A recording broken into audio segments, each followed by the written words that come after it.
देरी किए आज की कहानी शुरू करते हैं। दोस्तों, मेरा नाम जय है। लोग मुझे एक पैरानॉर्मल इन्वेस्टिगेटर के रूप में जानते हैं। मैंने कई तरह के पैरानॉर्मल अनुभव किए हैं। ये भारत के कुछ सबसे प्रेतबाधित स्थानों के बारे में है, कुछ प्रसिद्ध और कुछ गुमनामी में डूबे हुए। एक ऐसा ही रोमांचकारी और खौफनाक अनुभव मैं आज आपको बताने जा रहा हूं, जो कि मैंने कुलधारा में किया था। कुलधारा राजस्थान के जैसलमेर जिले का एक गांव, जिसकी स्थापना 13वीं शताब्दी में हुई थी, लगभग 200 साल पहले। कहते हैं कि इस गांव के लोग अचानक गायब हो गए। वो कहां गए, क्यों गए, इसका कारण कोई नहीं जानता। कुलधारा के लोगों का अचानक उस जगह को छोड़कर चले जाना और उसके बाद उनका गायब होना आज भी एक ऐतिहासिक रहस्य बना हुआ है। उनके जाने के वहां कोई सबूत नहीं है। स्थानीय लोगों का यह मानना है कि ये किसी विदेशी द्वारा कुलधारा पर लगाए गए श्राप का परिणाम था। आज भी ये खाली और बंजर जगह कुलधारा पुरातत्वविदों, ऐतिहासिक विशेषज्ञों और पैरानॉर्मल इन्वेस्टिगेटर के लिए आकर्षण का केंद्र है। पहली बार जब मैं कुलधारा गया था तब वो एक बस संयोग था, एक एक्सीडेंट था। उस ठंडी मनहूस रात में मेरे वहां रहने का कोई इरादा नहीं था और मैं अनजाने में बिना किसी तैयारी के वहां फंस गया था। भले ही मैं वहां से सही सलामत निकल आया, लेकिन वो रात मेरे जीवन भर के लिए भयानक यादें पीछे छोड़ गई। मैं आज यहाँ कुलधारा में बिताई गई उस भयानक रात और एक खोए हुए बच्चे के रोंगटे खड़े कर देने वाले अनुभव को बताने जा रहा हूँ। मेरा कुलधारा में जाना तब हुआ था जब एक कॉलेज के दोस्त ने मुझे जैसलमेर में अपनी शादी पर इनवाइट किया था। मैं उस समय दिल्ली में था और मैं अपनी सफेद टाटा सफारी लेकर वहां चला गया। मेरे साथ मेरे कॉलेज का एक और करीबी दोस्त रोहन आचार्य भी इनवाइटेड था। जैसलमेर राजस्थान राज्य थार रेगिस्तान में स्थित है, एक ऐतिहासिक रूप से समृद्ध शहर। अगर आप कभी जैसलमेर गए हैं तो आपको पता ही होगा, आसपास मीलों तक रेगिस्तानी रेत के अलावा वहां कुछ भी नहीं है। यहाँ भव्य हवेलियां और भव्य स्मारक है। यहाँ के लोग हमेशा रंग बिरंगे कपड़े पहनते हैं। यहाँ के अधिकांश स्थानीय परिवार पीढ़ियों से यहाँ रह रहे हैं और ऐसी रेगिस्तान जमीन के बीच मेरे दोस्त की हो रही शादी ने हमें चकित कर दिया था। वो एक पुश्तैनी हवेली थी और यहाँ हर तरह का भव्य राजस्थानी आयोजन था, संगीत, नृत्य, खाना वगैरह सब कुछ। दूल्हे का परिवार अमीर था और उन्होंने शादी में कोई कसर नहीं छोड़ी थी। पूरी हवेली शानदार रोशनी से सजी हुई थी, जिसे कोई भी मीलों दूर से देख सकता था। वहां बैठे बाहर की बाकी दुनिया से बेखबर हमें ऐसा महसूस हो रहा था जैसे हम किसी राजा महाराजाओं की शाही शादी में बाराती हो। मैं आपको जो घटना बताने जा रहा हूँ वो जैसलमेर में मेरी पहली रात यानी शादी के एक रात पहले की घटना है। रात के खाने के बाद आराम करने के लिए रोहन और मुझे एक कमरा दिया गया। अब नई जगह होने के कारण हमें नींद नहीं आ रही थी। शादी के लिए बहुत कम समय बचा था तो चारों तरफ काफी हलचल थी। रोहन और हम दोनों ने कुछ देर बातें की और फिर रोहन ने कहा, चलो यार बाहर कहीं सिगरेट पीने चलते हैं। मैंने सोचा कि ठंडी रात है तो सिगरेट से हमें ठंड से उबरने में मदद मिलेगी, लेकिन वहां सबसे नजदीकी दुकान 6 किलोमीटर दूर था, जैसलमेर रेलवे स्टेशन पर। रोहन पहले से ही अपनी जैकेट पहने हुए, अपने जूते पहने हुए दरवाजे पर खड़ा था। राजा, क्या तुझे यहाँ बाहर जाने में डर लग रहा है? रोहन को मेरे करियर के बारे में पता था, लेकिन उसे यह लगता था कि मैं बस लोगों को बेवकूफ बनाने का काम करता हूँ। उसे इस बात का जरा भी अंदाजा नहीं था कि मैंने आज तक क्या क्या देखा है। भयानक डरावनी गुफाओं, सुरंगों और खदानों में रहा हूँ, लेकिन मैं यहाँ शादी में आया था और इसलिए मेरे करियर के बारे में बात करने का मेरा कोई इरादा नहीं था। पर वो बार बार मुझे उकसा रहा था और इसलिए मैंने अपना स्वेटर पहना, हुड चढ़ाया और अपनी टाटा सफारी की चाबी उठा ली। हम हवेली के शोर शराबे को पीछे छोड़कर कार में बैठ गए। मैं ही गाड़ी चला रहा था। रोहन तब शांत बैठा था। वैसे भी ऐसी खामोशियों की मुझे आदत थी, लेकिन यहाँ का एकांत एक ही वक्त में आनंददायक और दिमाग को शून्य करने वाला था। हमने रेलवे स्टेशन के बाहर सिगरेट ली और सिगरेट पीते बातें करते हुए हम एक टूटी फूटी बेंच पर बैठ गए। काफी देर तक बैठे रहे। वक्त देखने की कोई इच्छा नहीं थी, लेकिन जब मैंने घड़ी देखी तो मैं एकदम से उछल पड़ा। रात के 1 बजने वाले थे। प्लेटफॉर्म पर दुकानदारों ने घंटों पहले ही दुकानें बंद कर दी थी और स्टेशन पर बस कुछ यात्री थे जो रात भर प्लेटफॉर्म पर सुबह सुबह चलने वाली ट्रेनों का इंतजार कर रहे थे। मैंने रोहन को उठने के लिए कहा। उसने एक लंबा आलस दिया, अपने आप को स्ट्रेच किया और फिर हम अपनी कार की ओर चल पड़े। हम आपस में बातचीत करते हुए हवेली की ओर लौट रहे थे। गाड़ी के कांच खुले थे और रात की ठंडी हवा साए साए कर अंदर आ रही थी। बात करते करते हम दोनों कुछ फिल्मी गाने गुनगुनाने लगे, लेकिन नियति हमें कहीं और ले जाना चाहती थी। रोहन कोई घटिया गाना गुनगुना रहा था और मैं उस पर हंस रहा था। तभी मैंने रास्ते में आगे कुछ देखा।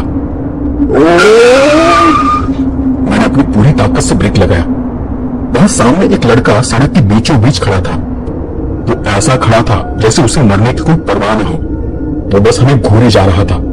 उसके बाल बिखरे हुए थे, उसके हाथ ढीले पड़े थे। देखने में वो भूत की तरह पीला सफेद दिखाई दे रहा था, मानो जैसे सुन्न हो गया हो। मेरा नसीब अच्छा था कि वो लड़का जहां खड़ा था, कार उसके कुछ ही दूरी पर रुक गई थी। मैंने भगवान को धन्यवाद दिया, क्योंकि अगर एक पल भी ब्रेक लगाने में देर हो जाती तो मेरे कार से एक छोटे लड़के की हत्या हो जाती। रोहन ने होश में आते हुए पूछा, वो कौन है? उसके प्रश्न का जवाब दिए बिना मैं कार से उतरकर उस लड़के के पास चला गया। उस लड़के को देख लग रहा था जैसे उसके साथ कुछ बहुत गलत हुआ है। देखने में वो 12 साल का लग रहा था। अच्छे कपड़े थे, लंबी बाहों की शर्ट और जींस, चमड़े के जूते पहने हुए थे और उन पर धूल जमे हुए थे, जो कि इस बात का संकेत था कि वो काफी देर से रेगिस्तान में चल रहा है। मैंने उस लड़के के पास जाकर पूछा, क्या तुम ठीक हो? तुम यहां बीच सड़क में क्यों खड़े हो? मैंने उसके हाथ को पकड़ा। हाथ बहुत ठंडा था। फिर वहीं एक पत्थर की ओर इशारा करते हुए मैंने उसे कहा, आओ बैठो यहां। और फिर रोहन को तुरंत पानी लाने के लिए कहा। जब रोहन ने मुझे पानी दिया तो मैंने लड़के के चेहरे पर थोड़ा पानी छिड़क दिया और पहली बार उसकी आंखों में उसके चेहरे पर थोड़ी हलचल दिखाई दी। मैंने उसका हाथ हिलाया। बताओ क्या हुआ है? तुम्हारा नाम क्या है? आयुष। उसकी आवाज किसी लड़के की तरह अजीब थी, जो कि सुनने में अजीब लग रही थी। ठीक है आयुष, और तुम्हारा घर, तुम्हारे माता पिता कहाँ है? वही कहीं। मैंने उस दिशा में देखा जिस ओर वो इशारा कर रहा था। वो एक बाएं रोड था जो मेन हाईवे से दूर जा रहा था। वहां क्या है आयुष? हम वहां गए थे पिकनिक के लिए, और तुम? वो खो गए। तो एकदम से रोने लगा। क्या मतलब है कि वो खो गए? मेरे माँ और पापा खो गए। और मैंने तब रोहन की ओर देखा। उसके चेहरे पर सहानुभूति के भाव थे। शायद वो उस खोए हुए लड़के की दुर्दशा के बारे में सोच रहा था, जो इतनी रात में उस रेगिस्तान में अकेले भटक रहा था। तुमने उन्हें आखिरी बार कब देखा था? शाम से पहले, जब सूरज ऊपर था। और तुम तब से ऐसे ही घूम रहे हो? तुमने अब तक किसी को बताया क्यों नहीं? मुझे लगा कि मेरी आवाज से वो डर गया है, क्योंकि उसकी आंखें चमकने लगी। दोनों आंखें आंसुओं से भर गई। अरे सॉरी, ठीक है, शांत हो जाओ। मैंने फिर मान स्वर से पूछा, अच्छा मुझे बताओ कि तुमने आखिरी बार कहाँ देखा था उन्हें? तब रोहन ने बीच में ही कहा, जय मुझे लगता है कि हमें पुलिस को बुलाना चाहिए। पुलिस का नाम सुनते ही लड़का सहम गया। मैंने उसके कंधे पर हाथ रखा। हाँ, ऐसा ही करना ठीक होगा, मैंने रोहन से कहा और फिर आयुष को ढूंढा। तुम चिंता मत करो आयुष, पुलिस तुम्हारे माता पिता को ढूंढने में तुम्हारी जरूर मदद करेगी। हो सकता है कि शायद तुम्हारे माता पिता खुद तुम्हें ढूंढ रहे हो और उन्होंने पहले ही शिकायत दर्ज करा दी हो। रोहन ने अपनी जेब से मोबाइल निकालकर फोन लगाया। मेरा मोबाइल तब बैटरी कम होने के कारण हवेली में रखा था। रोहन ने पुलिस को कॉल करने का प्रयास किया, लेकिन कई कोशिशों के बाद उसने कहा, कोई जवाब नहीं दे रहा वहां से। उस समय रात के 2 बज रहे थे। लड़का मेरी ओर उत्सुकता से देख रहा था और रोहन को कुछ समझ नहीं आ रहा था कि आगे क्या करना है। उन दोनों के चेहरे को देख मैंने लड़के से कहा, मैं तुम्हारे माता पिता को ढूंढने में तुम्हारी मदद करूंगा, तुम चिंता मत करो। और लड़के ने तब ऊपर देखा। उसकी आंखें अजीब थी, जैसे मेरी आंखों में चुभ रही हो। तब रोहन ने पूछा, पर कैसे? मैं रोहन की बात को नजरअंदाज करते हुए आयुष को कार तक लेकर चला गया। रोहन ने चुपचाप पीछे पीछे आकर कार में बैठ गया। मैंने हेडलाइट जलाई और आगे दूर जाते उस रास्ते को देखा जहां लड़के ने इशारा किया था। यह किसी गुमनाम और अनजान अंधेरे सुरंग में जाने की तरह था। क्या यही वो रास्ता है? मैंने फिर एक बार लड़के से पूछा। लड़के ने अपना सर हाँ में हिलाया। मैं लगभग 10 मीटर आगे चला गया। जब हेडलाइट सड़क के कोने में एक साइन बोर्ड पर चमकी तो रोहन ने मेरे देखने से पहले ही साइन बोर्ड को देख लिया और उसे देख उसके चेहरे का रंग उड़ गया। ये क्या है? बोर्ड पर लिखा था कुलधारा। कुलधारा राजस्थान का भूतिया गांव या एक अर्बन लीजेंड, एक समय रेगिस्तान में बसा हुआ एक खूबसूरत गांव जिसमें विस्तृत घरों की योजना और एक वास्तुकला थी। इस गांव में लगभग 200 परिवार रहते थे और अपनी जरूरतों को पूरा करने के लिए वो आत्मनिर्भर थे। सभी परिवार धन संपन्न और खुशहाल थे, लेकिन उनकी सारी संपत्ति और समृद्धि लगभग 200 साल पहले अचानक समाप्त हो गई। ऐसा क्यों हुआ होगा, इसके बारे में कई सारी थ्योरीज है, लेकिन सबसे लोकप्रिय थ्योरी एक बाहरी व्यक्ति के बारे में है जो उस समय इस गांव में आया था। जब वो बाहरी आदमी इस गांव में आया था तब उसे यहाँ की एक लड़की से प्यार हो गया था। उसका प्यार गहरा था, वो उससे बहुत प्यार करता था, लेकिन लड़की ने उसे जवाब नहीं दिया। आदमी को ये बात बहुत बुरी लगी और उसके लिए सबसे ज्यादा अपमानजनक बात यह थी कि गांव वालों को जब इस मामले के बारे में पता चला तो उन्होंने इस आदमी को गांव से बाहर निकाल दिया। उनको ये लगा कि उन्होंने सही किया है, लेकिन गांव वालों को पता नहीं था कि ये अजीब आदमी गुप्त काले तंत्र और विद्या को जानता है। जब तक उन्हें इस बात का एहसास होता तब तक बहुत देर हो चुकी थी। वो फकीर या रहस्यमय आदमी जो भी था, वो आदमी पहले से ही गुस्से में आग बबूला था और अपमानित होने पर उसने पूरे गांव को श्राप दे दिया। अब ये श्राप कब दिया गया इसका कोई रिकॉर्ड नहीं है, लेकिन कहते हैं कि श्राप के तुरंत बाद गांव लगभग रातों रात खाली हो गया। उस फकीर ने जो कुछ भी श्राप दिया था वो इतना भयानक था कि सभी 200 के 200 परिवार लगभग अपने शरीर पर केवल कपड़ों के साथ अपनी सारी संपत्ति को छोड़ इस गांव को छोड़कर भाग गए। आज तक कोई नहीं जानता कि गांव वाले कहाँ गए। उनमें से कोई कभी नहीं मिला। कहा जाता है कि रेगिस्तान की बहती रेत ने उन्हें निगल लिया और फिर यही कुलधरा दुनिया की सबसे खतरनाक जगहों में से एक बन गई। यहाँ विजिटर्स द्वारा कई भयानक घटनाएं देखी गई है। आसपास रहने वाले लोग रात में सुनाई देने वाली अस्पष्ट आवाजों के बारे में बात करते हैं, तो कई लोग इन हिस्सों में देखे गए बच्चों के बारे में भी बात करते हैं। ऐसे बच्चे जो उनके पास आते ही गायब हो जाते हैं। यहाँ तक कि हम में से जो लोग जादू टोना में रुचि रखते हैं वो भी इस जगह को लेकर डरते हैं। उस सुनसान वीरान जगह में लगभग 20 मिनट गाड़ी चलाने के बाद हमें दूर एक विशाल पत्थर की संरचना दिखाई दी। जैसे ही हेडलाइट्स उस पर चमकी वो रात में अंधेरे के विपरीत चमक उठी। उससे देख रोहन ने पूछा, क्या ये कोई किला है? मैंने अपना सिर हिलाया। ये कुल्हारा का प्रवेश द्वार है। प्राचीन खिड़कियों वाली दीवार से घिरा पत्थर का वह विशाल तोरण द्वार किसी किले के द्वार जैसा लग रहा था। इसके बाद एक बोर्ड पर कुल्हारा का नाम और उसके संबंध में कुछ लिखा हुआ था। अंधेरे मैंने उसे ठीक से पढ़ नहीं सका, लेकिन तब लड़का मुझे गुस्से से देखने लगा और तब मुझे एहसास हुआ कि यह साइन बोर्ड पढ़ने का समय नहीं है। और साइन बोर्ड से अपना ध्यान हटाकर मैंने उस लड़के से पूछा, क्या तुम लोग यहीं आए थे? अंदर और भी अंदर, लड़के ने सामने इशारा कर जवाब दिया। मैंने फिर से चाबी घुमाई, इंजन स्टार्ट किया और आगे जाने लगा। रोहन तब शक की नजरों से वो सब देख रहा था, लेकिन वो बस शांत बैठा था। उसने हमें कुछ भी नहीं कहा। जैसे ही हम गेट के अंदर गए मुझे लगा जैसे आसपास सब कुछ तेजी से बदल गया है। पहले तो मुझे महसूस हुआ कि अचानक ठंड बढ़ गई है। मुझे पता नहीं कि रोहन और उस लड़के ने तापमान में हुई उस गिरावट को महसूस किया था या नहीं, लेकिन मुझे मेरे अनुभव से पता था कि यह कोई सामान्य ठंड नहीं है। ये सीधे त्वचा मांस को चीरकर हड्डी में घुस रही थी, शरीर को सुन्न कर रही थी। यहाँ तक कि यहाँ आसपास की हवा और बाकी आवाज भी अलग थी। अंदर जैसे सब कुछ अचानक से थम गया था। रात की सारी आवाजें फीकी पड़ गई थी। दूर के रेगिस्तानी किलों की हल्की सी आवाज तक यहाँ सुनाई नहीं दे रही थी। और यही सब कुछ मेरे लिए बेचैन कर देने वाला एक एहसास था। हम अपने ऊपर चांद और तारों को देख सकते थे, लेकिन हमें ऐसा लग रहा था मानो हम किसी गहरी और अंधेरी सुरंग में घूम रहे हो। आगे आगे गांव है, लड़के ने फिर आगे इशारा कर कहा। माँ और पापा वहीं पे है। अनजाने में मेरा हाथ लड़के को छू गया और मुझे लगा कि उसका शरीर कांप रहा है, और इसलिए मैंने उसे आश्वस्त किया, तुम चिंता मत करो, हम उन्हें जल्द ही ढूंढ लेंगे। दूर कहीं कोई कुत्ता भौंका और फिर चिल्लाने लगा। उसकी वो अजीब सी आवाज रात के उस भयानक सन्नाटे में गूंज उठी। मैंने दूर आगे देखकर कहा, लगता है वहां आगे कुछ घर होंगे। दूर हमें कुछ पत्थर की संरचनाओं के ढांचे दिखाई दे रहे थे, लेकिन वो अब भी लगभग 1 किलोमीटर दूर थे। मैं गाड़ी को आगे चलाता गया। महल एक तरह के अजीब सन्नाटे से भरा हुआ था और मैं वहां जो कुछ महसूस कर रहा था उन दोनों को बता नहीं सका। जैसे जैसे हम अंदर जा रहे थे मुझे एक अजीब सी सरसराहट सी आवाज सुनाई देने लगी, जैसे किसी तरह की पत्तों की सरसराहट हो।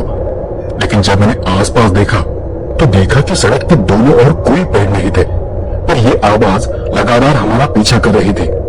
मुझे नहीं पता था कि उन दोनों ने इसे सुना था भी या नहीं, लेकिन एक पैरानॉर्मल एक्सपर्ट होने के कारण मैं ऐसी आवाजों को सुनने में सक्षम था जो साधारण लोग नहीं सुन सकते। मेरा अंतर्मन अब हाई अलर्ट पर था, किसी अनजान खतरे को भाप रहा था। उस जगह के बारे में मैंने आज तक जो कुछ सुना था उसे देखते हुए मैं किसी भी संकेत को नजरअंदाज नहीं कर सकता था। वहां सामने घर जैसी संरचनाएं थी। आयुष ने एक घर की ओर इशारा किया। मैंने कार ठीक उस घर के बाहर खड़ी की और बाहर उतरकर उन्हें कहा, आप दोनों को सावधान रहना होगा। पर किससे? रोहन ने एकदम से सवाल किया। देखो, यह रेगिस्तान है, इनमें सांप और बिच्छू का आतंक रहता है। वो दिन में तो छिपे रहते हैं लेकिन रात में शिकार की तलाश में निकलते हैं। मेरे आज तक के अनुभव में मैंने ये देखा था कि कई बार सुनसान और वीरान जगहों पर ज्यादातर भूतों से ज्यादा बाहर रहने वाले जानवरों का डर रहता है और वो जानवर ही नहीं चाहते कि कोई उनके क्षेत्र में घुसा चला आए। मैंने एक बार फिर घर की ओर देखा। घर बिना छत का, दीवारों का सिर्फ एक घेरा था। यहाँ तक कि दीवारें भी आधी ही ऊंची थी। समय के साथ शायद उनका एक बड़ा सा हिस्सा ढह गया था। घर में कदम रखने से पहले मैंने खुद को तैयार करने का फैसला किया।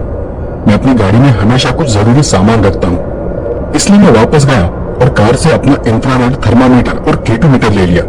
उन चीजों को देख रोहन ने मुझे पूछा, क्या ये तुम्हारा भूत प्रेत का सामान है? मैंने सिर्फ अपना सिर हिलाया। तुम्हें यहाँ इसकी जरूरत क्यों है? क्या तुम्हें लगता है कि यहाँ भूत है? मैं उन्हें डराना नहीं चाहता था। रोहन के चेहरे पर डर को मैं साफ देख सकता था। मैंने मुस्कुराकर वातावरण को थोड़ा हल्का करने की कोशिश की। नहीं, ऐसा नहीं है, बस ऐसी जगह को देख मैं थोड़ा उत्सुक हो जाता हूँ। रोहन ने तब इंफ्रारेड थर्मामीटर की ओर इशारा किया। ठीक है, पर यह चीज क्या करती है? यह तो बस एक थर्मामीटर है। यह सिर्फ तापमान जांचने के लिए है। तापमान में बदलाव हो तो हमें थोड़ा अंदाजा हो जाता है कि वहां किस तरह के जानवर हो सकते हैं, ताकि हम और सतर्क हो जाए। अब उसने केटोमीटर पर उंगली उठाई। और ये वाला? ये तो केटोमीटर है। ये भी नॉर्मल है। इससे हम मैग्नेटिक फील्ड को जांचते हैं। इससे पता चलता है कि हमारे आसपास विद्युत चुंबकीय क्षेत्र है या नहीं, और अगर हुआ तो वो कितना मजबूत है। रोहन हैरानी से मुझे देख रहा था। ओह, तो क्या भूत भी एक मैग्नेटिक फील्ड की तरह होते हैं? मैंने उपकरणों को अपनी जेब में भर लिया। देखो, तुम इसकी चिंता मत करो। किसी जगह अगर दो तरह की ऊर्जाएं आपस में टकरा रही होती है तो उस जगह की विद्युत चुंबकीय क्षेत्र में बदलाव होता रहता है। मैं इन्हें अपने पास बस जांच के लिए रखता हूं। रोहन ने फिर बार एक ठंडी आवाज में कहा, तो अगर यहां भूत हुआ तो तब हम क्या करेंगे? चिंता मत करो यार, मैं उसे देखकर मुस्कुराया। भूत प्रेत सभी बुरे नहीं होते, और होते भी है तो उनके दिखने की संभावना बहुत कम होती है। तुम इस जगह को लेकर इसलिए डरे हुए हो क्योंकि तुम जानते हो कि यह बहुत पुरानी जगह है और इसके बारे में तुमने कई कहानियां सुनी हुई है। लेकिन मेरी बात मानो, तुम्हें यहाँ डरने की कोई जरूरत नहीं है। जैसे ही मैंने थर्मामीटर को घर की ओर किया और मैं आगे बढ़ा, मैं लगभग हाफने लगा था। जैसे जैसे मैं करीब जाता गया, उस पर नंबर तेजी से बदल रहे थे। आमतौर पर तापमान में चढ़ाव उतार होता रहता है, लेकिन ये कोई छोटी सी गिरावट नहीं थी। जब हम घर के दरवाजे के पास पहुंचे तो वहां का तापमान बाहर के तापमान से 5 डिग्री कम था, और तापमान का ऐसे अचानक कम होना एक अच्छा संकेत नहीं था। मैंने लड़के को रोका और फिर पूछा, मुझे वो जगह दिखाओ जहां तुमने अपने माता पिता को आखिरी बार देखा था। आयुष कुछ देर तक स्थिर खड़ा रहा और उस जगह को देखने के लिए उसने अपना सिर अजीब तरह से घुमाया, मानो वो दिशा का अंदाजा लगा रहा हो। उसने आसपास के अन्य सभी घरों को छान मारा, लेकिन शायद वो भ्रमित था, क्योंकि जहां भी हम देख रहे थे वहां पर बस पत्थर के टूटे ढांचे थे और सभी घरों में छत भी नहीं थी। शायद छतें समय के साथ गिर गई हो, लेकिन उन्हें देख मुझे ऐसा लग रहा था कि जैसे यह छतों को बनाया ही नहीं गया था। हो सकता है कि कुंडारा में रहने वाले लोगों के पास छत में बनाने का कोई कारण रहा होगा, और शायद ये उनके रहस्यमय ढंग से गायब होने के कारण से जुड़ा हो। लेकिन कुंडारा के बारे में बाकी सब चीजों की तरह यह भी एक ऐसा रहस्य है जो अब कभी नहीं सुलझ पाएगा। तभी आयुष चिल्लाया, वही जगह है। आयुष दो टूटी इमारतों के बीच एक गली को देख रहा था। हम जहां खड़े थे वहां से हम रास्ता देख सकते थे, लेकिन आगे का बाकी पूरा हिस्सा पूरी तरह से घने अंधेरे में डूबा हुआ था। क्या तुम्हें यकीन है? रोहन ने फिर पूछा, लेकिन उसकी आवाज अब कांप रही थी। देखो, मुझे शायद लगता है कि हमें फिर से पुलिस को बुलाने का प्रयास करना चाहिए। मैं देख सकता था कि रोहन बुरी तरह से डरा हुआ है। ये पूरा घटनाक्रम उसके लिए डरावना था, और अब मैं उसे इस पे और घसीटना नहीं चाहता था। मैंने उसे हौसला देकर कहा, रोहन तुम चाहो तो कार में बैठ सकते हो, मैं उस रास्ते पर जाकर देख आता हूं। रोहन तब भी थरथरा रहा था। नहीं नहीं, अकेले रहने से अच्छा है कि मैं तुम्हारे साथ चलूं। क्या तुमने सच में इस बारे में सोचा है कि तुम मेरे साथ आना चाहते हो? हाँ, प्लीज मुझे यहां अकेला न छोड़ो। और एक ठंडी सांस लेकर कहा, रोहन मेरा यकीन करो, मुझे पता है कि किसी भी चीज से कैसे निपटना है, चाहे वो कुछ भी हो। भरोसा करो हमें कुछ नहीं होगा। पर अब मैं बस तुम्हारे बारे में सोच कर डर रहा हूं।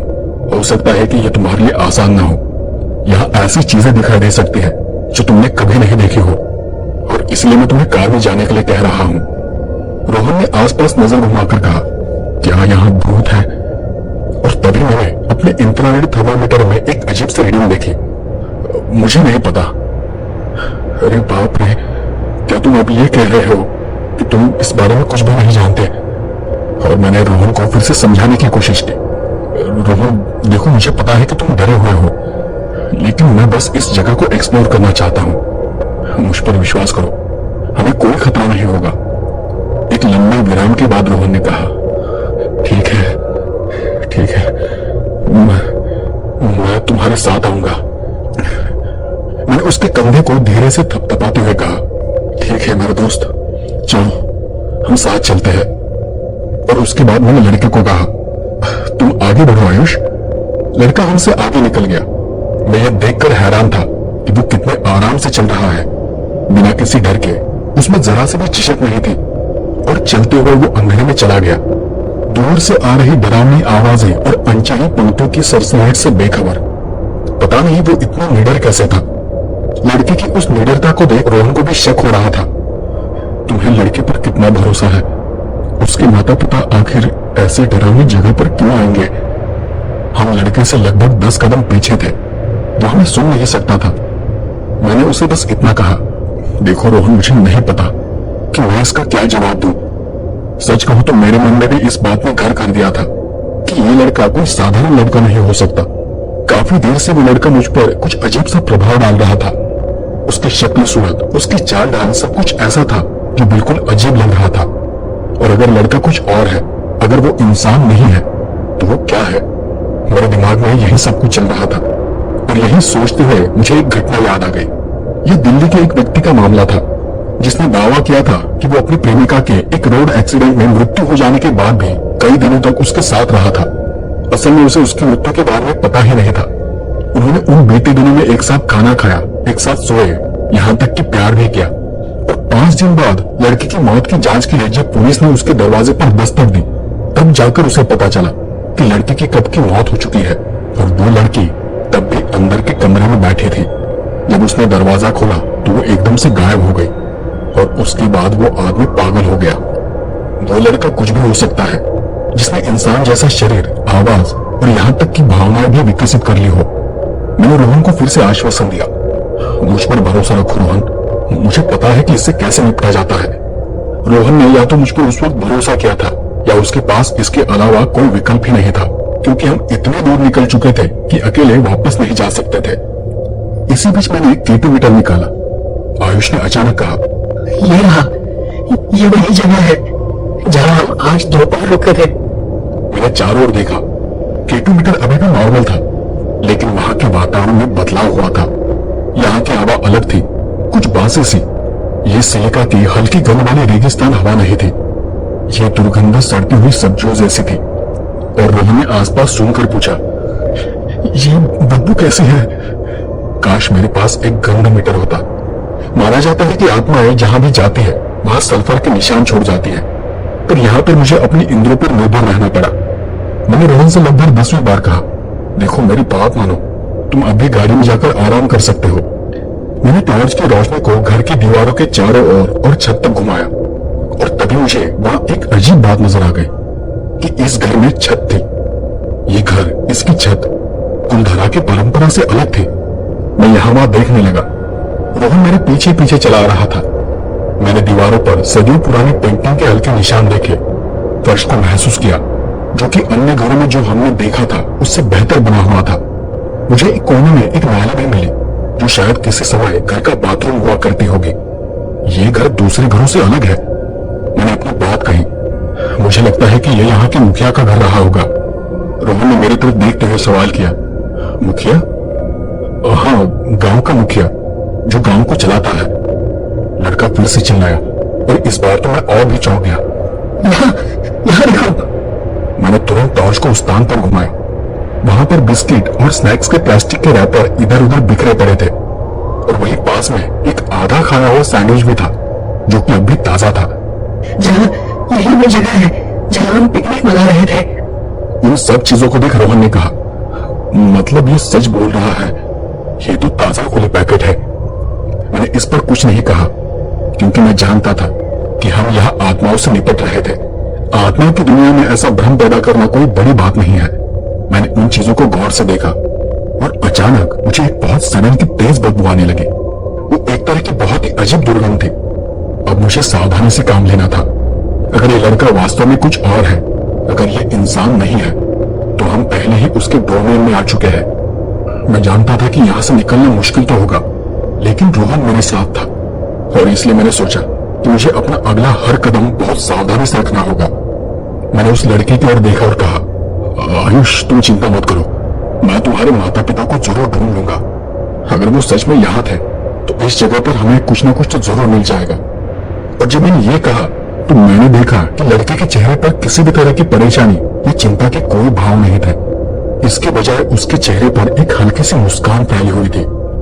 मैं तुरंत रोहन की ओर मुड़ा, उसे एक कोने में ले गया और धीमी आवाज में उसे कहा, देखो देखो, मैं नहीं चाहता कि तुम अब मेरे पीछे आओ। तुम्हें गाड़ी के पास वापस जाना होगा। रोहन ने भी धीमी आवाज में मुझे पूछा, लेकिन जय? नहीं, तुम वापस जाओ रोहन। और मैंने इस बार सख्ती से उसे कहा, क्या मैं भी कार में जा सकता हूँ? लड़के ने ऐसे कहा जैसे उसने हमारी बात सुन ली हो। मैंने आश्चर्य से लड़के की तरफ देखा। तुम वापस क्यों जाना चाहते हो? क्या तुम अपने माता पिता को नहीं ढूंढना चाहते? उसने अपनी आंखें बंद करते हुए कहा, क्योंकि मैं थक गया हूँ। मैं सोच में पड़ गया। इतना तो स्पष्ट था कि रोहन मेरे साथ आगे नहीं जा सकता था, लेकिन मैं आयुष को उसके साथ नहीं भेज सकता था। रोहन असुरक्षित था और शायद बच्चे को इसका एहसास हो गया था। जितना अधिक मैंने बच्चे की आंखों में देखा, उतना ही मुझे यकीन हुआ कि यहाँ कुछ ऐसा हो रहा है जो सामान्य से बहुत परे था। ये सब कुछ मेरे लिए ठीक भेड़ और भेड़िया की पहेली जैसा था। अभी अचानक वहां एक आवाज गूंजी थी। एक पल के लिए हम दोनों भी कांप गए थे, पर अगले ही पल हमें महसूस हुआ कि वो फोन की आवाज थी। तभी लड़के ने शक भरी आवाज में पूछा, कौन है? रोहन ने कॉल का जवाब दिया। उसने करीबन 1 मिनट बात की और जब उसने फोन काटा तो उसकी आंखें खुशी से चमक रही थी। ये जैसलमेर पुलिस थे। तुम्हारे माता पिता स्टेशन पर नहीं है, कोई शिकायत दर्ज नहीं कराई गई है, लेकिन पुलिस यहाँ तलाश के लिए एक टीम भेज रही है। मैं इस बात को सुनकर खुश हो गया। यह सच में बढ़िया है। अब बस पुलिस के आने से पहले मुझे एक बार इस घर को देख लेने दो। और इतना बोलकर मैं घर में खोजबीन करने आगे बढ़ा। मेरा सारा ध्यान अब आगे के रास्ते पर और मेरे उपकरणों में होने वाले बदलाव पर था। मैं आगे बढ़ गया और मुझे पता ही नहीं चला कि कब मैंने रोहन और आयुष को पीछे छोड़ दिया। कुछ दूर आगे मैंने खुद को एक कमरे में पाया जिसमें कोई खिड़कियां नहीं थी और मैं समझ नहीं पा रहा था कि कोई इस तरह का कमरा क्यों डिजाइन करेगा, वो भी रेगिस्तान के बीच में, जहां कोई भी थोड़ी सी भी हवा ना आ सके। मैंने दीवारों पर टॉर्च की रोशनी चमकाई। वहां कुछ दरारें थी और वो पत्थर की दीवारें थी। एक चीज जो मैंने तुरंत नोटिस की वो ये थी कि वहां मकड़ी के जाले और धूल नहीं थी। और मैं थोड़ा सोच में पड़ गया कि इतने लंबे समय तक खाली रहने वाले घर की छत से मकड़ी के बड़ी बड़ी जाल होने चाहिए थे। दीवारों पर इंच पर धूल जमा होनी चाहिए थी, लेकिन ऐसा कुछ नहीं था। कमरा ऐसा लग रहा था मानो उसे सुबह ही साफ किया गया हो। और ये सब कुछ किसी अजीब और भयानक घटना का एक और बड़ा संकेत था। जैसे ही मैंने अपना कैलकुलेटर ऊपर उठाया, मैंने देखा कि दूसरी लाइट रुक रुक कर चमकने लगी। मेरे कदम अब धीमे और ठंडे पड़ गए थे। मैं उस कमरे से बाहर निकलने के लिए एक दूसरा दरवाजा ढूंढने लगा। वहां एक होना चाहिए था, क्योंकि वो पूरा घर एक भूल भुलैया के रूप में बना हुआ लग रहा था, जिसमें हर एक कमरा दूसरे की ओर निकलता था। लेकिन इससे पहले कि मैं दूर कोने तक टॉर्च की रोशनी को पहुंचा पाता, मुझे अपने पैरों के नीचे कुछ ठंडा और कुछ नुकीला सा महसूस हुआ और मैं नीचे देख पाता तभी मैं लड़खड़ाकर नीचे गिर पड़ा। मैं तुरंत ही उठकर फर्श पर बैठ गया क्योंकि मैं असुरक्षित स्थिति में पड़ा रहना नहीं चाहता था। मेरी टॉर्च हाथ से छूटकर कुछ फीट दूर गोल गोल घूम रही थी और उसकी रोशनी फर्श के उस हिस्से को दिखा रही थी जहां मैं फिसल गया था। फर्श पर एक लकड़ी का दरवाजा लगा हुआ था।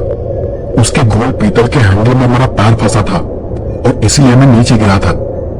मेरे गिरने का कारण इतना सामान्य था और मैं खामखा आत्माओं के बारे में सोचने लगा था और मैंने उठकर उस हैंडल को पकड़ लिया और मैं सोचने लगा कि वहां नीचे क्या हो सकता है। एक कमरा, एक सुरंग या कोई सीक्रेट रूम जैसा। वो दरवाजा खोलना काफी मुश्किल काम था। ऐसा लग रहा था कि इसका वजन कई सौ किलोग्राम है और इस काम को करते हुए अनजाने में जोर जोर से गुड़गुड़ाहट हुई और मेरी शर्ट का एक हिस्सा फट गया। लेकिन पूरी ताकत लगाकर मैं उस दरवाजे को खोलने में कामयाब रहा। मेरे सामने एक अंधेरा गड्ढा खुला पड़ा था जिसके अंदर का हिस्सा अंधेरे में डूबा हुआ था जो शायद सदियों से अछूता पड़ा है। मैंने अपनी टॉर्च की रोशनी से अंदर की ओर निर्देशित किया और फिर मैंने देखा आंखें, लाल और भूरी आंखें, बिल्कुल कंचों की तरह गोल, और वो सभी मुझे देख रही थी, सैकड़ों सैकड़ों की संख्या में। मुझे ये समझने में थोड़ी देर लगी कि वो क्या थे, तो जब तक मैं समझ पाता तब तक बहुत देर हो चुकी थी। चमगादड़, उन पर अचानक तेज रोशनी पड़ने के कारण वो बुरी तरह से चिल्लाने लगे और मैं पीछे हट पाता उससे पहले ही मैंने उनके पंखों की कड़कड़ाहट सुनी। मेरा सिर पहले सतह से टकराया। वो सारे चमगादड़ गुस्से से उछल पड़े और उड़ते हुए दीवार के छत से बाहर चले गए। मैं उन सबके जाने तक उनके पंजों की खरोच के निशान अपने चेहरे पर, गर्दन पर, हाथों पर झेलता रहा। कुछ देर बाद वो सब कुछ शांत हो गया और मैं वापस होश में आ गया। और तब मैंने देखा कि ये उस समय के अनाज या ज्वार के स्टोर करने की जगह थी। यहाँ के लोगों ने अनाज को भीषण गर्मी से बचाने के लिए ये किया होगा। लगभग 1 मिनट बाद जब मैं अपनी खून बह रही हथेली को अपने रुमाल से बांध रहा था कि तभी मुझे रोहन की एक तेज चीख सुनाई दी। जय, जय, जल्दी यहाँ आओ। आवाज बाहर के मुख्य कमरे से आ रही थी और अचानक ही महसूस हुआ कि रोहन और आयुष मेरे साथ नहीं थे। मैं तेजी से उस ओर भागा। पहली बार मुझे एक अजीब सा डर महसूस हुआ क्योंकि वो लड़का आयुष उसके साथ था, लेकिन असल नजारा कुछ और ही था। रोहन अब भी मुख्य हॉल में था। जैसे ही मैंने उसे देखा उसने मुझे चुप करा दिया। तब वो लड़का उसके बगल में शांत खड़ा था। ये क्या है? मैंने उससे पूछा। इसे गौर से सुनो। वो बस फुसफुसाया। अब वहां पिन ड्रॉप साइलेंस में मैंने कुछ सुना।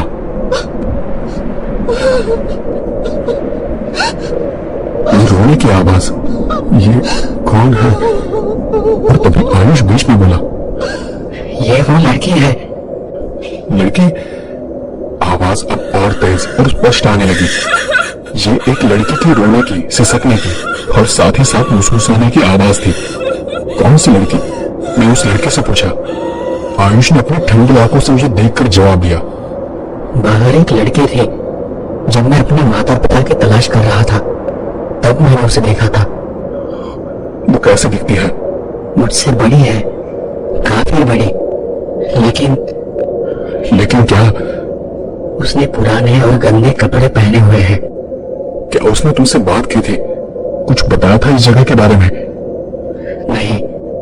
आयुष ने नाम ही सिर हिलाया और फिर आगे कहा। मैंने उससे पूछा कि वो कौन है और क्या उसने मेरे माता पिता को देखा है, लेकिन वो बस आगे चलते रहे। और तब मैंने उन दोनों से कहा, ठीक है, मेरी बात ध्यान से सुनो। और मैं एकदम से रुका जब मैंने उस रोने की आवाज को बढ़ता हुआ महसूस किया। देखो, इस केटोमीटर को देखो। क्या इसमें लाइट चमक रही है? उस केटोमीटर को सिसकने की आवाज की दिशा में पकड़े जाने पर उसमें 4 लाइट चमक रही थी। देखो, मैं तुम्हें यह बताने की कोशिश कर रहा हूं कि ऐसा होना अच्छी बात नहीं है। रोहन घबराते हुए बुदबुदाया, इसका क्या मतलब है? उसकी सांसें लगभग फूल गई थी और तभी 5वीं लाइट भी जल उठी। अब केटोमीटर की सभी 5 की 5 लाइटें झपक रही थी। रोहन को समझाने के लिए मेरे पास वक्त नहीं था। देखो रोहन, तुम्हें वापस जाना होगा। तुम वापस जाओ रोहन, कार में जाओ जल्दी से। और उसी बीच लड़के ने मुझे पूछा, और मेरे बारे में क्या? उसकी आंखों में कुछ ऐसी चमक थी जिसे मैं सीधे तौर पर देखना नहीं चाहता था। जैसे जैसे लाइट और स्थिर होती गई, रोने की आवाज और करीब आती सुनाई देने लगी। और तब रोहन ने फिर मुझे कहा, उफ, उफ, ये बदबू बहुत तेज है, मेरा यहाँ दम घुट रहा है। अब बदबू काफी बढ़ चुकी थी। हालांकि यह सड़ी हुई सब्जियों जैसी नहीं थी, यह उससे भी और ज्यादा बुरी थी, किसी सड़े हुए अंडे जैसी या सल्फर जैसी। तुम बाहर निकलो, मैं उस पर चिल्लाया। रोहन, तुम्हें कार के पास जाना होगा, तुम तुरंत बाहर चले जाओ। और तुम क्या करोगे? तुम जाओ रोहन, मैं ठीक तुम्हारे पीछे आ रहा हूं। और ऐसा कहते हुए मैंने लड़के के हाथ को कसकर पकड़ लिया। मुझे बस ये सुनिश्चित करना है। क्या? मैंने उसे बताया नहीं कि क्या, लेकिन मैं जानना चाहता था कि क्या यह आत्मा द्वेषपूर्ण है, क्या यह हमें कोई नुकसान पहुंचाना चाहती है। यदि ऐसा था तो मुझे इसे किसी तरह से नियंत्रित करना होगा। जाओ रोहन, जाओ यहां से। मेरी ओर से रोहन के लिए यह आखिरी चेतावनी थी। रोहन भागा और दरवाजे से बाहर चला गया। उसी समय मैंने अपने पीछे किसी चीज के टकराने की और टूटने की आवाज सुनी। मैं चारों ओर घूमता रहा, आसपास देखता रहा, लेकिन वहां पर कुछ भी नहीं था जिसे मैं देख सकूं। लेकिन इस जगह पर मैग्नेटिक फील्ड इतनी ज्यादा थी कि मेरे रोंगटे खड़े हो गए। ऐसा नहीं था कि मैं डरा हुआ था, लेकिन मेरा शरीर उस चीज से प्रभावित होकर एक तरह की प्रतिक्रिया दे रहा था। मैंने एक कदम पीछे हटते हुए ऊंची आवाज में पूछा, कौन हो तुम? क्या चाहती हो? मैंने जवाब में कुछ नहीं सुना। घोस्ट हंटर जो तरकीबें अपनाते हैं, ये उनमें से एक है, आत्माओं से सीधी बातचीत करना। क्योंकि अगर आत्मा द्वेषपूर्ण और गुस्से नहीं है तो वो इससे पीछे हट जाएगी, और अगर वो है तो वो कुछ उग्र संकेत देगी। और तब मुझे आभास हुआ कि रोहन गाड़ी के पास पहुंच गया है। कार की चाबियां उसके पास थी। मैंने अभी भी आयुष के हाथ को पकड़ रखा था। एक पल के लिए वो रोने लगा था। मैं उसे छोड़ना चाहता था और रोहन के साथ जाने देना चाहता था, लेकिन मुझे अब भी यकीन नहीं था कि वो क्या है। हो सकता है कि शायद उसे किसी चीज ने अपने वश में कर लिया हो। वापस जाओ, तुम जो भी हो वापस जाओ, मैंने उस खाली जगह में चिल्लाते हुए कहा, उस चीज से जो अशांति का कारण बन रही थी। यहाँ तुम्हारे लिए कुछ भी नहीं है, हम यहाँ तुम्हें परेशान करने के लिए नहीं आए हैं। और तभी मैंने बाहर से रोहन की चीख सुनी। मैंने देखा कि केपी मीटर अचानक से नॉर्मल हो गया था। लाइट झपकनी बंद हो गई थी। मैं समझ नहीं पा रहा था कि वहां क्या हो रहा है, लेकिन उसके अगले क्षण मुझे इस बात का जवाब मिल गया। मेरी कार का दरवाजा अपने आप खुल गया और सारी हेडलाइट जल उठी। ये सब देख रोहन चिल्ला रहा था, क्योंकि चाबियां अब भी उसके हाथ में थी। जय, जय, वो चिल्लाया और मैं आयुष को अपने साथ खींचते हुए बाहर भागा। सारी हेडलाइट झपक रही थी। दूर तक तेज हवा चलने लगी और वहां की बिखरी रेत मेरी आंखों में चुभने लगी। अपनी आंखें बचाते हुए मैं कार तक जा पहुंचा, और जैसे ही मैं कार के पास पहुंचा, सभी हेडलाइट्स अचानक झपकना बंद हो गए। दरवाजा दरवाजा अपने आप खुल गया। रोहन ने घबरा कर एक बार फिर कहा, मैंने कुछ नहीं किया, मैंने तो उसे छुआ तक नहीं। ठीक है, तुम बस पीछे हट जाओ। ये क्या था जय, ये क्या था? मैंने तिरछी नजर से लड़के को देखा। वो अब भी डरा हुआ नहीं था। उसे किसी बात का डर नहीं लग रहा था, लेकिन उसका रोना अब बंद हो गया था। तुम जल्दी से कार में बैठो और चलो यहां से, मैंने रोहन को यह कहा और उसके हाथ से चाबियां ले ली। जैसे ही मैंने चाबी ली, लड़की की रोने की आवाज फिर से मेरे कानों पर पड़ी। मैं आसपास देखने लगा और तब मैंने आयुष को भी देखा। आयुष उस पल सचमुच मुस्कुरा रहा था, और उसे मुस्कुराता हुआ देख मुझे उस पर गुस्सा आ रहा था। आयुष, क्या तुम जानते हो कि वो लड़की कौन है? मैंने थोड़ा सख्ती और गुस्से में पूछा। रोहन ने मेरी बाहों को खींचते हुए कहा, उसे भूल जाओ यार, बस वापस चलो, हमने यहाँ बहुत सी चीजों को डिस्टर्ब कर दिया है। और वो रोने की आवाज हमारे पीछे से तेज हो उठी। जैसे ही मैंने एक्सीलेटर पर कदम रखा, लगा जैसे रोने की आवाज हमारा पीछा कर रही है। रोहन ने इस आवाज को लेकर कोई सवाल नहीं किया। शायद मैं अकेला था जो इसे सुन पा रहा था। धूल भरी सड़क पर धधकते टायरों से रात का सन्नाटा टूट गया। रोने की आवाज अभी मेरे दिमाग में गूंज रही थी, और मुझे पता था कि अगर मैंने गाड़ी को थोड़ा भी धीमा किया तो वहां और भी बहुत कुछ हो सकता है, बहुत कुछ सुनाई दे सकता है। हम अब भी उस भूतिया इलाके में थे। कुलधारा का दरवाजा अब भी 1.25 मील दूर था। हमें बस वहां से निकलने की जरूरत थी। बाहर निकलने का रास्ता देखते ही आयुष चिल्लाया, पापा। रोहन और मैं मुड़े और देखा कि गेट के बाई और एक जोड़ा खड़ा है। जोश में आकर आयुष ने गियर हैंडल पर रखे मेरे हाथ पर जोर से थप्पड़ मारा, और वो मुझे कहने लगा, मेरे माँ और पिताजी। मैंने कार को उन दोनों के पास जाकर रोक दिया। वो लड़का जो अब तक रोहन की गोद में बैठा था उछलकर अपनी तरफ का दरवाजा खोलकर बाहर कूद गया। मैं भी कार से बाहर निकला और फिर मैंने वहां खड़े उस आदमी से पूछा, आप दोनों पूरे दिन कहाँ थे? उसके पिताजी ने मुझे बताया कि वो भी आयुष को ही तलाश रहे थे, पर मुझे उन पर बहुत गुस्सा आ रहा था। मैंने फिर गुस्से में उन्हें कहा, क्या ये घूमने फिरने की जगह है? लेकिन जब मैंने उस साधारण देहाती जोड़े पर दोबारा नजर डाली तो मैं अपने आप ही शांत हो गया। अच्छा ठीक है, अब आपको अपना बेटा मिल गया है, सब ठीक है, सब कुछ ठीक हो गया है। उस लड़के के पिता ने मेरे सामने हाथ जोड़ दिए। मुझे एहसास हुआ कि उनके बेटे की रक्षा करने के कारण मैं उनकी नजरों में एक तरह का रक्षक बन गया था, और उस पल मुझे बच्चे के बारे में शंका लेने के लिए बुरा महसूस हुआ। आखिरकार मुझे एहसास हुआ था कि वो एक साधारण लड़का था जो अपने माता पिता से अलग हो गया था और ऐसी डरावनी जगह में खो गया था। जैसे ही मैं वहां से निकलने वाला था, लड़के के पिता ने मुझे रोक कर पूछा, उस लड़की का क्या? ऐसा लगा मानो मेरी नंगी पीठ पर एक ठंडा तमाचा पड़ा हो। कौन सी लड़की? वो जो कुलधारा के सड़कों पर घूम रही थी। उन्होंने ये कहा और मैं घूर कर देखने लगा। हमने उसे हमारे साथ आने के लिए कहा था, लेकिन उसने नहीं सुनी। वो कहीं भाग गई और फिर हमने उसे दोबारा नहीं देखा। क्या तुमने सच में एक लड़की देखी? वो लगभग 14-15 साल की लड़की थी, गांव के कपड़े पहने हुए। वो इन्हीं हिस्सों की लग रही थी। जब हमने उसे बताया कि हमारा लड़का गायब है तो उसने सिर्फ सिर हिलाया और बस आगे चलती रही, जैसे उसे पता हो कि हमारा आयुष कहाँ है। लेकिन उसके साथ चलना मुश्किल था। वो कोनों में अचानक घूम जाती थी और जब हम उसे पकड़ लेते तो वो अचानक गायब हो जाती। थोड़ा आगे जाने पर फिर से दिखाई देने लगती। ये लुका छुपी काफी देर तक चलती रही, लेकिन हम उसे धन्यवाद देना चाहते हैं। वही हमें यहाँ तक ले आई। क्या हम उसे फिर से ढूंढने जा सकते हैं? मुझे लगता है कि हमें उसे बचाना चाहिए। उस आदमी की बातें सुनकर पता नहीं मेरे दिमाग में क्या चल रहा था, लेकिन उसकी बात सुनकर मैं सुन रह गया था। उसी पल हमने दूर से हेडलाइट की रोशनी देखी। दूर से पुलिस की जीप हमारी ओर आ रही थी और कुछ ही देर में पुलिस ने अपनी जीप हमारे पास रोक दी। तुम लड़के यहाँ क्या कर रहे हो? एक कांस्टेबल गाड़ी से बाहर निकलने से पहले ही हम पर चिल्ला उठा। हम तो बस यहाँ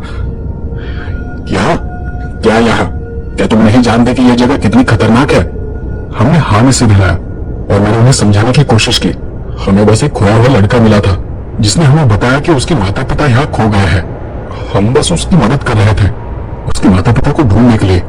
कांस्टेबल ने आसपास देखकर पूछा, अब वो लड़का कहाँ है? खुशी से मुस्कुराते हुए मैंने कहा, उसके माता पिता मिल गए हैं, वो देखो यही पीछे। लेकिन मैं बीच में ही रुक गया। जैसे ही मैं मुड़ा और उस दिशा की ओर इशारा किया जहां हम अभी अभी लड़के के माता पिता से मिले थे, मुझे एहसास हुआ कि अब वहां कोई नहीं है, कुछ भी नहीं, बस जमीन का एक खाली हिस्सा जो आगे कुलधारा गांव की ओर जाता था।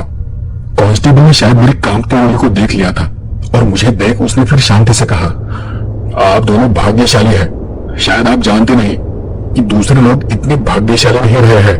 तभी रोहन ने हकलाते हुए कहा, लेकिन क्या आप यहाँ लड़के के माता पिता का पता लगाने नहीं आए थे? अबे मूर्ख, सिपाही फिर से गरज उठा, क्या तुम्हें दिखाई नहीं दे रहा? यहाँ कोई लड़का नहीं है, कोई माता पिता नहीं है। हम तुम्हें बचाने आए हैं। हम तो गिनती तक भूल गए हैं कि तुम्हारे जैसे कितने सारे मूर्ख एडवेंचर की तलाश में यहाँ आ जाते हैं और फिर कभी नहीं मिलते। अब चले जाओ इस जगह से और बस यहाँ से दूर रहो। मैं हैरान था। मैं अब भी उस खाली जगह को घूर रहा था। मैं इस बात की कल्पना ही नहीं कर सकता था कि मैं दूसरी दुनिया के लोगों के कितने करीब था, और अभी तक मुझे इस बात का एहसास ही नहीं था। अगर वो मेरे साथ नहीं होता तो शायद मुझे विश्वास नहीं होता कि उस रात ये ऐसी घटना हमारे साथ हुई थी। जरा सोचो, उस रात में सचमुच भाग्यशाली था। मैं बच गया था क्योंकि मैंने सावधानी से कदम उठाए थे। मुझे उस समय इस बात का बिल्कुल भी अंदाजा नहीं था कि मैं उस जगह पहुंच जाऊंगा जिसे दुनिया के सबसे प्रेतबाधित स्थानों में से एक माना जाता है। मैंने जाने अनजाने में रोहन को भी खतरे में डाला था, हालांकि उस समय उसे इस बात का अंदाजा नहीं था। नकारात्मक शक्तियां हमेशा डर को बढ़ावा देती है, और उस रात के बारे में कहे तो रोहन डर से भरा हुआ था। अगर मैं वहां नहीं होता तो पता नहीं रोहन के साथ क्या हो जाता। शायद वो भी उस रेगिस्तान की रेत में घुल जाता। पता नहीं असल में वो लड़का आयुष कौन था, लेकिन वो किसी अन्य लड़के की तरह इतना वास्तविक कैसे हो सकता था। लेकिन मैं हमेशा इस बात को सोचता था, वो कौन था, या ये सब बस एक भ्रम था, या वो अपने माता पिता के साथ उस जगह पर गया था और शायद वो वहीं पर मर गए थे, या उन पर कोई भूत सवार था और वो इससे अनजान थे। मेरे पास इस घटना के बारे में कई सारे सवाल थे, लेकिन किसी भी सवाल का जवाब नहीं था।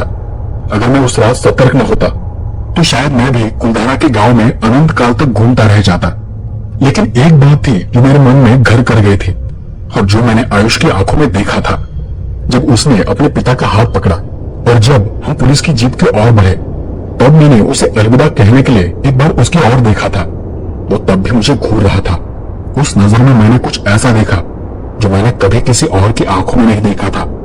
उसकी आंखों में तब किसी शिकार की छूट जाने जैसी भावना थी। मेरी इस बात को सोचकर नींद उड़ जाती है कि वो लड़का शायद अब भी वहां है और अपने माता पिता के साथ लगातार घूम रहा है, और ये सब कुछ किसी छलावे जैसा है।